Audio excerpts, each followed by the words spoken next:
오늘은 우리를 향한 하나님의 뜻, 감사라는 제목으로 하나님 말씀 증거하도록 하겠습니다. 현대사회는 이제 감사를 점점 모르는 그런 시대라고 하죠.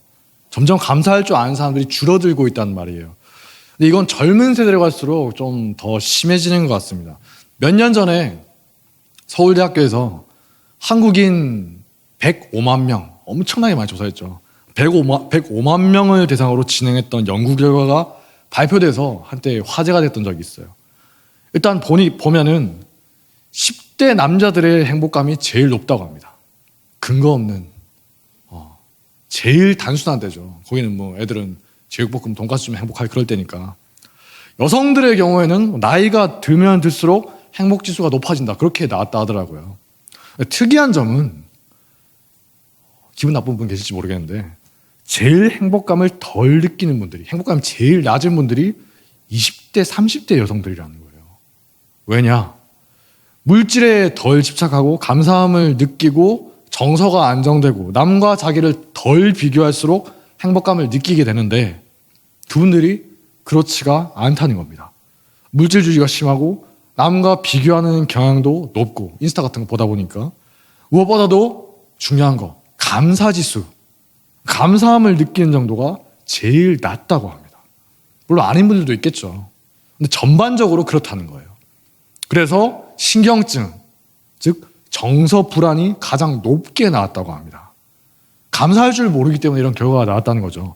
감사 지수가 낮다 보니까 정서 불안도 생기고 행복도도 떨어지게 되는 거예요. 남자라고 크게 뭐 다르진 않겠죠. 젊은 남자들 얼마나 자기 잘난 맛에 살아갑니까? 마음이 단단하게 굳어있는 완고한 사람들이 많아요. 그러다 보니까 감사함을 느끼기가 힘든 겁니다. 감사하다고 인정하면 뭔가 자기가 부족한 것 같고 지는 것 같으니까 감사하는 법을 배우지를 못했으니까. 남자든 여자든 고마움을 느끼거나 감사하다는 말을 진심으로 듣기가 정말 어려운 시대인 것 같습니다. 어떤 영화에 이런 대사가 나오죠. 호의가 계속되면 권리인 줄 알더라. 이게 오늘날을 잘 보여주는 말인 것 같습니다. 사회가 점점 삭막해지고 갈등도 많죠. 감사를 몰라서 그런 거예요. 어른도 그런데 아이들도 어떻습니까? 아이들도 감사를 모르는 경우가 많아요. 사실 감사를 아는 아이를 찾는 게 오히려 힘들 정도예요. 집에서 제대로 가르치지를 못한 거죠. 아이라서 그럴 수도 있죠. 그런 수준을 넘어서서 대체 왜 저럴까 싶을 정도로 심한 경우들이 있거든요. 받는 걸 너무나 당연하게 여기는 거예요. 자기 권리처럼 여기는 겁니다. 자기가 해주는 건 굉장히 인색한 경우가 있어요. 감사를 모르는 거죠. 이기주의라고 말할 수도 있는데 좀 더 정확하게는 대체 왜 그러냐? 감사를 배우지 못해서 그렇다는 겁니다. 이 우리 사회를 병들게 하는 거예요. 하지만 오늘 말씀에 나오듯이 감사는 그리스도인을 향한, 우리를 향한 하나님의 뜻이라는 겁니다. 범사에 감사하라. 이것이 그리스도 예수 안에서 너희를 향하신 하나님의 뜻이니라. 사실 우리 교회가 사회에서 감사를 지키는 최후의 보루지 않아요? 믿지 않는 사람들은 어떻습니까? 분위기에 휩쓸려서, 사회 분위기에 휩쓸려서 혹은 사회적 교육에 따라서 감사를 하기도 하고 안 하기도 하고 그때그때 세대에 따라서 달라지기도 하지만 교회는 어때요? 어느 시대가 됐든 감사하지 않는 게 이상한 집단이죠. 감사를 모르는 교회, 감사할 줄 모르는 그리스도인, 가능합니까? 존재론적으로 불가능하다는 거예요. 만약에 감사를 모르고 살아가는 교인이 있다. 믿음이 있는지부터 의심해 봐야 되는 겁니다. 그만큼 감사는 그리스도인의 근본을 이루는 중요한 덕목이라는 거죠. 감사해야 된다는 건 알겠는데 어렸을 때부터 귀에 못이 박히도록 들어서 알겠는데 대체 왜요? Why? 무엇에 대해서 감사해야 됩니까? 의문이 들죠. 감사할 게 있어야 감사하죠. 성경은 범사에 감사하래요. 모든 일에 대해서 어떤 상황에 처하더라도 감사하라는 거죠. 말이 됩니까?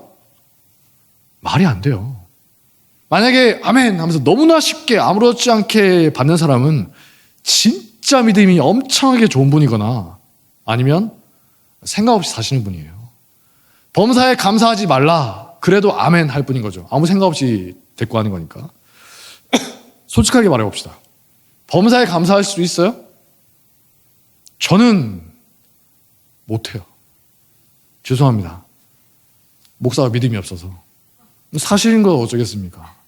제가 어렸을 때 이 말씀을 듣고 나서 무슨 설교를 들었는지 모르겠는데 마음이 감동이 됐던 기억이 있거든요. 그래서 그렇게 실천해 보려고 정말 많이 애써봤습니다. 안 되더라고요. 아무리 결심을 해도 금방 무너져요.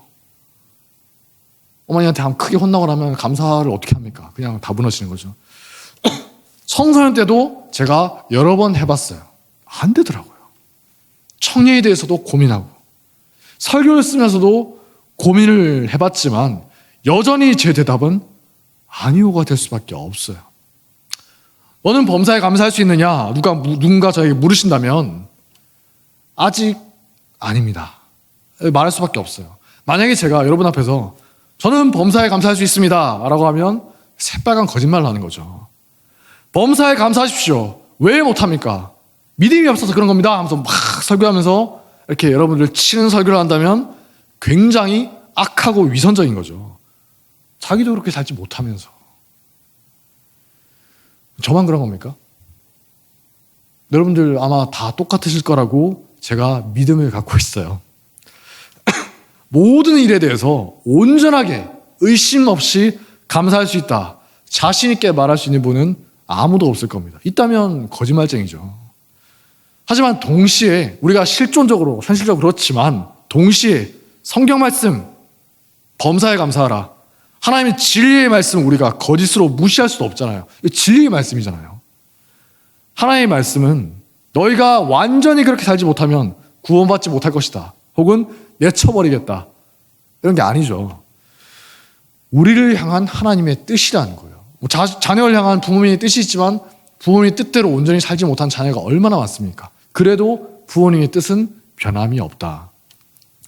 비록 우리가 이 땅을 살아가면서 온전히 말씀대로 살지 못한 죄인이지만 나를 향한 하나님의 뜻이 어떤 것인가 그건 알 수가 있잖아요. 그걸 인정하고 내 마음속에 인정하고 그 길을 계속 걸어가는 존재라는 거예요. 그게 그리스도인입니다. 하나님의 뜻을 알고 그걸 지향하는 존재라는 겁니다.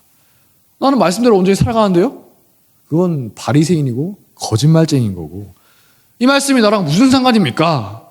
이건 아예 믿음이 없는 거고 망할 죄인인 거고 진실된 그리스도인은 말씀 앞에 여전히 죄인이지만 그 말씀이 가리키는 바를 잊지 않으면서 인정하면서 제가 지금 그러지 못하지만 그렇게 살아야죠. 끊임없이 그 방향으로 나아가는 존재라는 거예요. 범사에 감사하라. 지금 내가 온전히 그렇게 살고 있지 못하지만 그게 나를 향한 주님의 뜻임을 제가 믿습니다. 그래서 그렇게 될 수 있도록 끊임없이 믿음을 구한다는 거예요. 결국 설교란 것도 어떻습니까? 왜 범사에 감사하지 못하느냐 이 한심한 것들아 하면서 막 교인들을 치는 천박한 위선적인 설교가 아니라 설교한 자와 듣는 모든 사람이 범사에 감사하지 못하는 이 비참한 믿음이 없는 현실을 직면하면서 그러면 우리가 어떻게 하면 범사에 감사할 수 있을까 고민하고 계속 고민하는 그런 시간이 되어야 하는 거겠죠. 그래서 오늘은 범사에 감사라는 주님의 뜻에 조금이라도 가까워지기 위해서 범사에 감사할 수 있는 이유에 대해서 생각해 보도록 하겠습니다. 실제로 그럴 수 있느냐? 그건 여러분 각자가 하나님 앞에서 기도하면서 알아서 내면해야 하실 일이고 저는 그런 과정을 걸어가실 분들께 조금이라도 도움이 되는 안내를 줄 뿐이에요. 사실 저부터 고민해야 되는 그런 문제인 거죠. 첫째로 우리가 범사에 감사할 수 있는 이유는 뭐냐? 이미 우리에게 압도적으로 부어진 은혜가 있기 때문입니다. 예수님의 포도원 일꾼 비유 다 아시죠? 오후 5시까지 일을 못하고 있는 사람들이 있었어요. 6시면 끝납니다. 아무도 써주지 않아요. 품삯을 받지 못하면 그날 일가족이 쫄쫄 굶어야 되는 비참한 처지에 놓인 사람들입니다. 근데 그날만 그러겠어요? 그런 사람들이 어제도 그랬고 내일도 그러겠죠. 일이 없어서가 아니에요. 일이 널려 있어도 아무도 써줄 생각이 없는 겁니다. 아마 뭔가 심각한 하자가 있는 사람들이겠죠. 뭐 다리를 절었다거나 뭐 문제가 있다거나. 포도원 주인이 불쌍히 여겨서 그냥 써주는 거예요. 1시간 동안 솔직히 무슨 일을 하겠어요. 하는 둥 마는 둥 그냥 정리나 했겠죠. 하루 종일 일한 사람과 같은 품삯을 기대할 수가 없잖아요. 1시간 일한 품삯 조금이라도 받아서 가족들에게 돌아갈 수 있을까 기대했는데 놀랍게도 똑같은 품삯을 받아요. 은혜죠. 그런 은혜를 받을 자격이 전혀 없는데 주인이 불쌍히 여기지 않았으면 굶어야 돼요. 놀라운 은혜를 받은 겁니다. 이 이야기를 보면 먼저 온 사람들이 막 불만을 터뜨리죠. 근데 5시에 온 사람들 반응은 전혀 나오지 않아요. 아무런 말을 할 자격이 없으니까 그냥 얼떨떨해가지고 이게 뭐지 싶어가지고 가만히 있는 게 당연한 반응이겠죠. 이처럼 성경은 우리에게 묻고 있는 겁니다. 5시에 부름받은 자 의식이 있느냐. 이게 사실 우리 그리스도인의 핵심적인 마음가짐이에요. 다들 자기는 알게 모르게 9시부터 일했대요. 적어도 5시 인생보다는 내가 빨리 일했다는 겁니다. 쟤보다는 내가 낫지 않냐. 그러면서 은근슬쩍 공로의식을 가지고 살아가요. 근데 하나님이 보실 때는 5시 인생이 아닌 자가 아무도 없다. 다 죽을 죄인이고 누구도 공로를 주장할 수가 없다는 겁니다. 모든 사람이 하나님 앞에 죽을 죄인이고 자격이 없고 압도적인 은혜를 받은 5시 인생일 뿐이라는 거예요. 그걸 알고 있느냐 모르느냐 인정하느냐 마느냐 그 차이가 있을 뿐이에요. 제가 10년 전쯤에 청소년 캠프를 도와주러 갔다가 만났던 학생이 있는데 그때 중학생이가 그랬는데 이제 성인이 되어서 만날 일이 얼마 전에 있었습니다. 얼마 전에 만났는데 10년 전에 처음 만났고 그 뒤로는 그냥 어쩌다가 전화로만 통화할 뿐이었으니까 직접 만난 건 이번이 2번째거든요. 만나서 알고 보니까 그 친구가 특수한 성장 배경을 가졌다는 거예요. 부모가 없이 두 분 다 없이 어렸을 때부터 이 시설에서 자란 그런 거죠.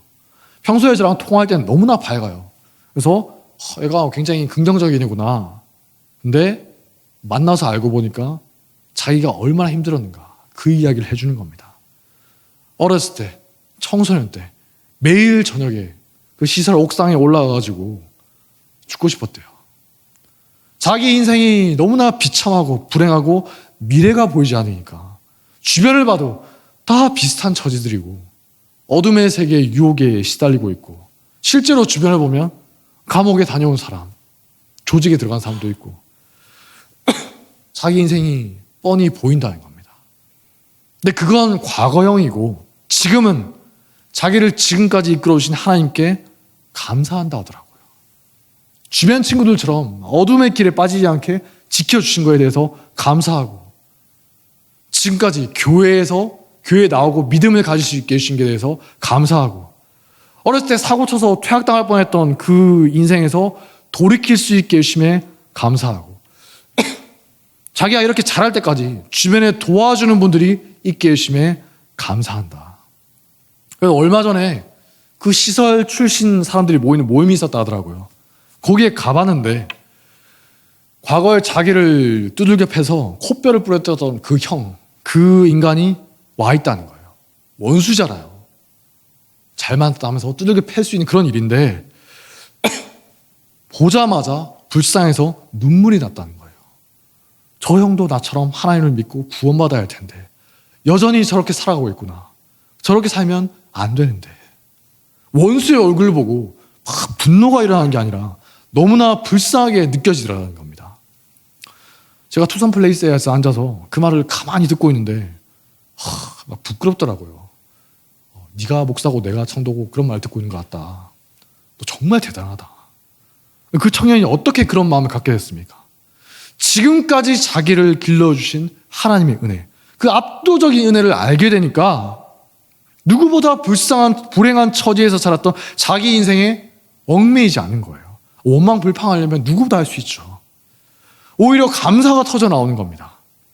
대화하는 동안 감사라는 표현이 얼마나 많이 나오는지 몰라요. 지긋지긋할 정도로 많이 나옵니다.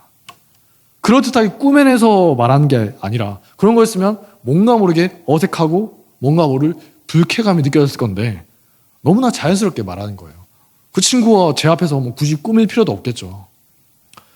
제가 그 말 듣고 있는데 와, 이게 범사에 감사할 줄 아는 마음의 중요한 동기겠구나. 그걸 알겠더라고요. 바울도 어땠습니까? 그 악한 죄인이 기독교인들을 때리고 잡아 죽이고 예수님을 모욕하는 말을, 신성 모독하는 말을 강제로 하게 하던 그런 인간이 용서받고 구원받고 이방인을 위한 사도로 쓰임받는다. 그 사실 앞에서 감격이 넘치는 거예요. 어떻게 나 같은 죄인이. 그래서 이따금 마음을 힘들게 하는 일들로 인해서 화가 나기도 하고 흔들리기도 하지만 바울의 마음을 지배하는 근원적인 힘, 하나님의 압도적인 은혜를 아는 그 마음으로 인해서 다시 감사하는 마음으로 돌아갈 수가 있는 거예요. 우리가 범사에 감사할 수 있는 이유는 뭐냐? 이미 우리가 압도적으로 받은 은혜, 이해할 수도 없고 갚을 수도 없는 그 엄청난 은혜가 있기 때문이에요. 로또 한 1,000억 정도 당첨된 사람이 누가 100만 원 손해를 입혔다고 해서 화를 내겠어요? 오히려 그 사람이 막 겁을 내고 상심할까 봐 위로해 주겠죠. 살다 보면 그럴 수도 있죠. 곳간에서 인심난다고 1만 달란트를 받은 사람이 고작 100데나리온에 목숨 걸겠냐는 겁니다. 누가 손해를 입혀도 이미 받았잖아요. 1만 달란트. 압도적인 은혜로 덮어버리는 거예요. 감사로 덮는 거죠. 둘째로 우리가 범사에 감사할 수 있는 이유는 무엇이냐? 하나님을 알기 때문입니다. 무슨 뜻이냐? 처음 믿을 때나 믿음이 작을 때는 하나님을 잘 몰라요. 그냥 지식으로만 알 뿐입니다. 내 지식과 인생 경험에 비추어서 하나님을 이해할 뿐인 거죠. 그러니까 내가 아는 하나님은 지극히 작다는 거예요. 하지만 믿음의 연차가 깊어질수록 많은 일을 겪지 않습니까? 때로는 우리가 신앙생활을 하다 보면 하나님을 원망하기도 합니다. 하나님께 실망하기도 합니다. 그런 여러 일을 겪으면서 서서히 깨닫게 된다는 거예요. 하나님이 얼마나 크고 놀라우신 분인가. 이사야서 55장 8절에서 하나님이 직접 말씀하십니다. 이는 내 생각이 너희의 생각과 다르며 내 길은 너희의 길과 다름이니라. 여호와의 말씀이니라. 이는 하늘이 땅보다 높음 같이 내 길은 너희의 길보다 높으며 내 생각은 너희의 생각보다 높음이니라. 하늘이 땅보다 높음 같이. 하늘이 끝이 있습니까? 없죠. 비교할 수가 없다는 거예요. 우리 인간들이 생각할 때는 다 끝났구나, 실패했구나. 그런데 시간이 지나고 나서 보니까 전화위복이 되는 일이 생각보다 많이 있죠. 반대로 이제 다 이루었다, 이제 성공했구나 싶었는데 지나고 보니까 그것만 아니었으면 망하는 길인 경우도 있다는 거예요. 세옹심 하나만 괜히 있는 게 아니죠. 우리 인간들은 지극히 얕고 낮은 수준에서만 예상을 어떻게 해요? 한 1초, 2초, 10초 예상할 수 있습니까? 정말 그 찰나의 순간만 예상하면서 살아간다는 거예요. 당장 아이들 어떻습니까? 아이들 성적 잘 나온다고, 대학에 잘 갔다고 인생 끝난 거 아니죠. 그 잘난 머리 믿고서 믿음을 떠난 사람들 얼마나 많아요. 그대로 살다가 지옥 가는 겁니다. 부모님들이 가슴을 치는 거예요. 반대로 어렸을 때는 저게 사람 구실이나 할까? 어떻게 먹고 살 수 있을까? 싶었는데 지나고 보니까 누구보다 행복하게 잘 살고 있는 경우도 있죠. 어렸을 땐 실패했나 싶었는데 이제 인생 망한 거 아니냐, 실패했나 싶었는데 그 실패 덕분에 더 좋은 길로 인도받는 경우가 비일비재하다는 거예요. 자, 이런 생각을 저도 모르게 자주 했는지 집사람이 저한테 그런 말을 해준 적이 있어요. 결혼하고 얼마 안 됐을 때 제가 잠꼬대로 이런 말로 중얼거렸다 하더라고요. 자다가 갑자기 하니까 집사람이 응? 뭐라고요? 하니까 너무나 또렷한 말로 사람 일은 알 수가 없어. 그러니까 잠꼬대구나. 진짜 알 수가 없어요. 뭐 저는 기억이 안 납니다. 진짜 알 수가 없어요. 하지만 전능하신 하나님은 인간의 수준을 까마득하게 넘은 존재지 않습니까? 그렇기 때문에 우리가 믿고 신뢰할 수가 있다는 거예요. 고린도전서 1장 25절에서 바울이 말합니다. 누구보다 똑똑했던 그 바울이 자기의 지식을 배설물처럼 여기고 내려놓고 인정하는 말입니다. 하나님의 어리석음이 사람보다 지혜롭고 하나님의 약하심이 사람보다 강하니라. 이걸 구약에서 너무나 잘 알았던 사람이 다윗이죠. 시편 23편 보면 뭐라고 하죠? 여호와는 나의 목자시니 내게 부족함이 없으리로다. 그가 나를 푸른 풀밭에 누이시며 쉴만한 물가로 인도하신도다. 내 영혼을 소생시키시고 자기 이름을 위하여 의의 길로 인도하신도다. 예, 여기까지는 좋은 거니까 그렇군요. 고개를 끄덕이는데 갑자기 분위기가 바뀌죠. 내가 사망의 음침한 골짜기로 다닐지라도 해를 두려워하지 않을 것은 주께서 나와 함께 하심이라. 주의 지팡이가 막대기가 나를 안위하시나이다. 내 평생의 선하심과 인자하심이 반드시 나를 따르리니 내가 여호와의 집에 영원히 살리로다. 다윗의 인생이 절대 평탄한 게 아니었잖아요. 누구보다 기구한 인생입니다. 집에서는 가족들에게 무시당하죠. 그 가부장적인 사회에서 아버지와 큰형이 무시하면은 안 봐도 뻔하죠. 평소에 집에서 어떤 대접을 받고 살았느냐. 인간 대접을 못 받았다는 거예요. 이제 좀 출세하나 싶었더니 반역 누명을 쓰고 쫓겨다니죠. 전국에 지명수배가 붙는 겁니다. 친구들도 다 등을 돌려요. 다윗이 도와줬던 사람들 배은망덕하게도 다윗을 배신하고 밀고 합니다. 진짜 사망의 음침한 골짜기 같은 그런 인생이에요. 하지만 그럼에도 불구하고 다윗의 마음을 지배한 게 뭡니까? 하나님이 내 인생을 인도하신다.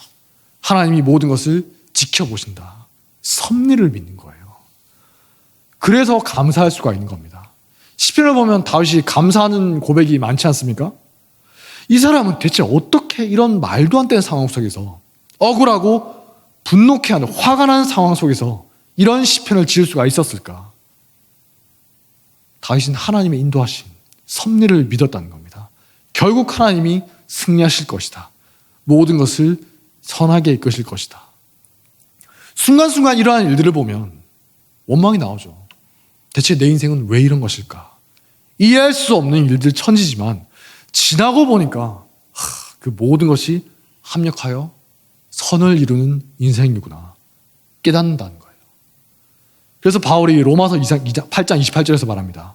우리가 알거니와 하나님을 사랑하는 자 곧 그의 뜻대로 부르심을 입은 자들에게는 모든 것이 합력하여 선을 이루느니라. 하나님을 사랑하는 자, 즉 하나님을 진실로 신뢰하고 그분의 뜻대로 살아가는 사람은 범사에 감사할 수가 있다는 거예요. 하나님이 어떤 분인지 잘 아니까.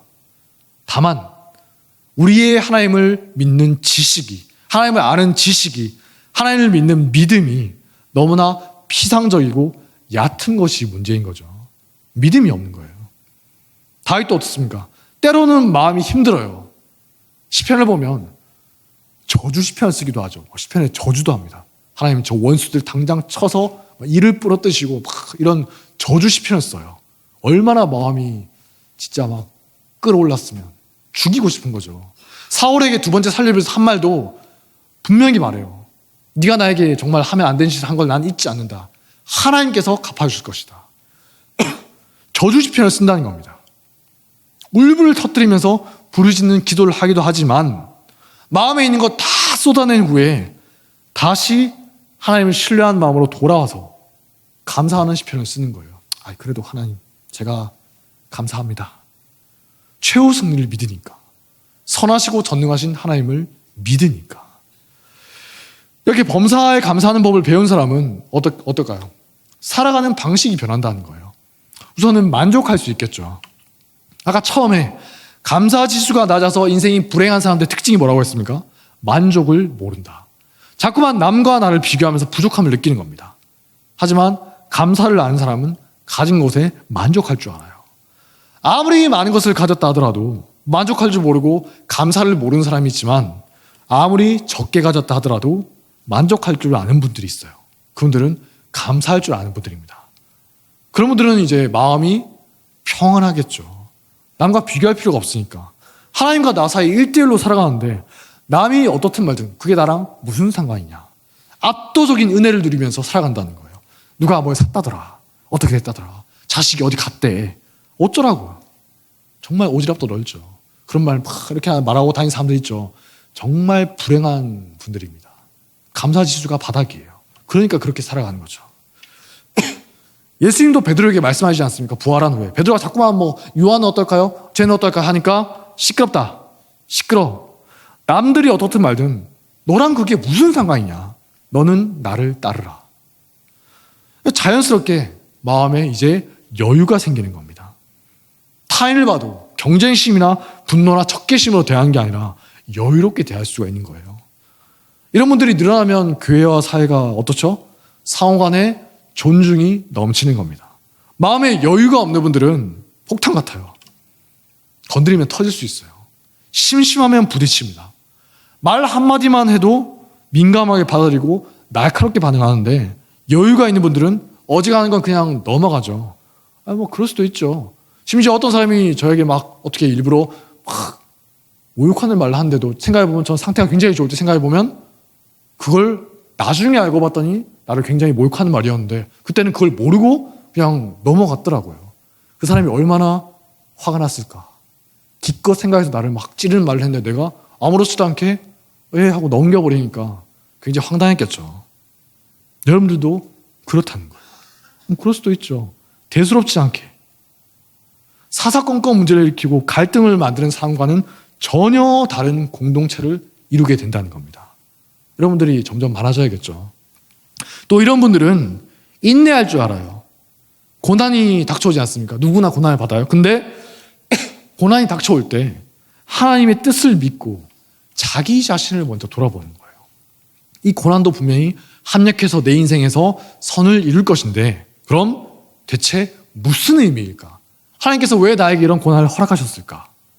나에게 주어진 정화의 시간, 연단의 기회로 알고 막 원망 불평하기보다는 감사하면서 받는다는 거죠. 내가 혹시 잘못하고 있는 게 무엇일까?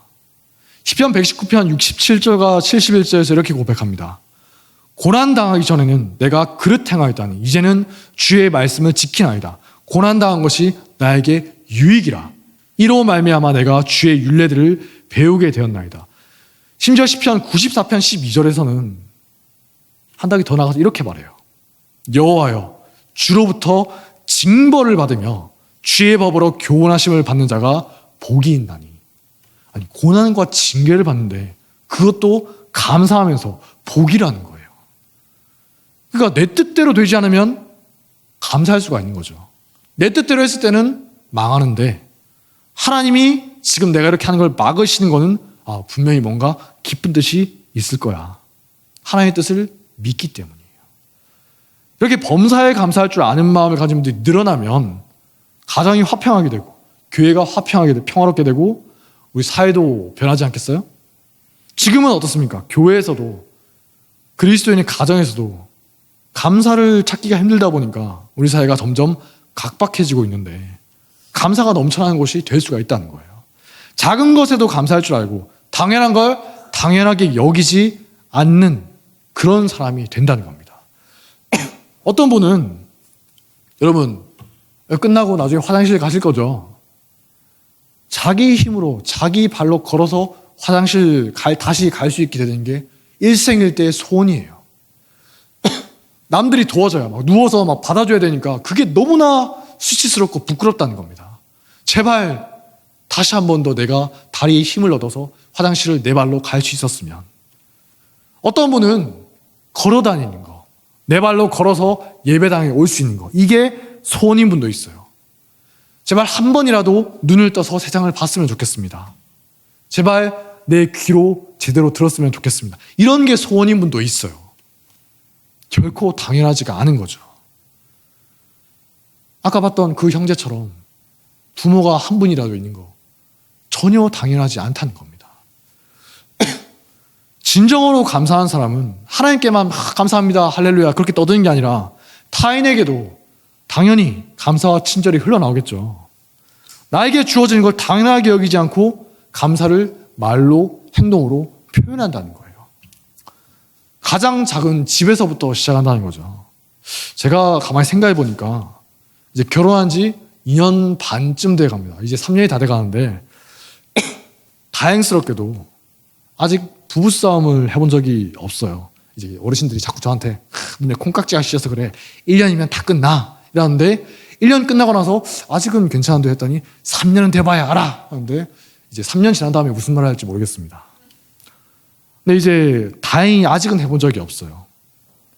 의견이 맞지 않을 땐 당연히 있는데 대화로 잘 풀어나가고 아직은 뭐 소리를 높인다거나 화를 내면서 싸워본 적은 없거든요. 혹시 이제 저만의 착각일까 싶어서 가끔 그런 분도 있잖아요. 나는 우리는 한 번도 싸워본 적이 없어요. 근데 상대편 말을 들어보면 꾹꾹 참고 있는 거. 혹시 그럴까 싶어서 집사람한테 혹시 내가 나한테 참고 있는 거 있으면 말해줘 했더니 아니에요. 똑같이 생각하고 있더라고요. 할렐루야. 다행이죠. 혼자만 그렇게 생각하고 있으면 다른 쪽이 지옥 생활인데 나중에는 어떻게 될지 모르겠지만 다행히 아직은 그렇습니다. 왜 그럴까 가만히 생각해 보니까 다른 이유도 있는데 무엇보다도 서로가 서로에 대해서 감사하고 있더라고요. 저는 제 아내에게 감사한 게 정말 많습니다. 이 사람이 아니었으면 대체 누가 나 같은 놈을 만나서 결혼해주고 이렇게 평안하게 살 수가 있었을까? 너무 잘 맞는 거예요. 물론 이제 오해하시면 안 됩니다. 제가 말하는 걸 무조건 따라온다. 이거 절대 아닙니다. 저는 그런 건 딱 질색이니까. 왜 오히려 그런 건 정말, 마음이, 이 여자 왜 이래? 이랬을 건데. 어떨 때는 내가 잘못 생각하는 거, 집사람이 잡아주기도 하고, 미처 내가 생각하지 못한 거, 깨닫게 해주시기도 하고. 제가 그래서 왜 그래 하면서 막 서로 일하다가 가만히 생각해 보니까 당신 말이 맞는 것 같아. 그런 것들이 생각보다 많이 있더라고요. 집에 갔을 때 평안함과 또 그런 사랑을 느낄 수 있게 해주고 정말 최고인 거예요. 반대로 아내도 저한테 감사한 게 많다고 하더라고요. 대체 뭐가 그렇게 감사한지 모르겠는데 아무튼 같이 살다 보니까 서로가 서로에 대해서 감사하고 존중한다는 그런 느낌을 받아요. 그러니까 말 한마디로 해도 표현이 달라지는 거겠죠. 부디 이 마음이 변치 않기를 기도해 주십시오. 예전에 이제 어떤 분이 이런 말을 하는 걸 들은 적이 있거든요. 결혼하기 전이었는데 이제 그 사람이 우스갯소리 이런 말을 했는데 한 사내로 태어나서 한 여자를 행복하게 해줄 수 있다면 그 또한 의미 있는 인생이다. 굉장히 웃기는 마초적인 말인데 이상하게 그날따라 저 마음에 확 와닿는 거예요. 저는 이렇게 해석하고 받아들였습니다. 그렇게 살 수 있다면 그게 행복한 인생이고 감사한 인생이다. 반대로 여자도 마찬가지죠. 한 남자를 행복하게 해줄 수 있다면 그게 바로 성공한 인생이다. 그러니까 당신이 그렇게 해. 이게 아니라 내가 먼저 그렇게 해야겠죠. 오늘날은 감사지수가 바닥을 치고 갈등이 넘쳐나는 시대입니다. 조금만 건드려도 터질 것 같은 그런 사람들이 많이 있어요. 마음에 여유가 없습니다. 이런 시대에 우리 그리스도인이 다시 감사할 줄 아는 기풍을 재건하기를 바랍니다. 그게 우리를 향한 하나님의 뜻이라는 거예요. 먼저는 나 스스로, 그리고 내 가정, 나아가서 내 주변과 교회를, 그래서 마침내 우리 사회를 범사에 감사할 줄 아는 사회, 하나님의 뜻이 이루어지는 그런 나라로 만들 수 있기를 주님의 이름으로 축복합니다. 자리에서 일어나겠습니다. 감사 찬양하겠습니다.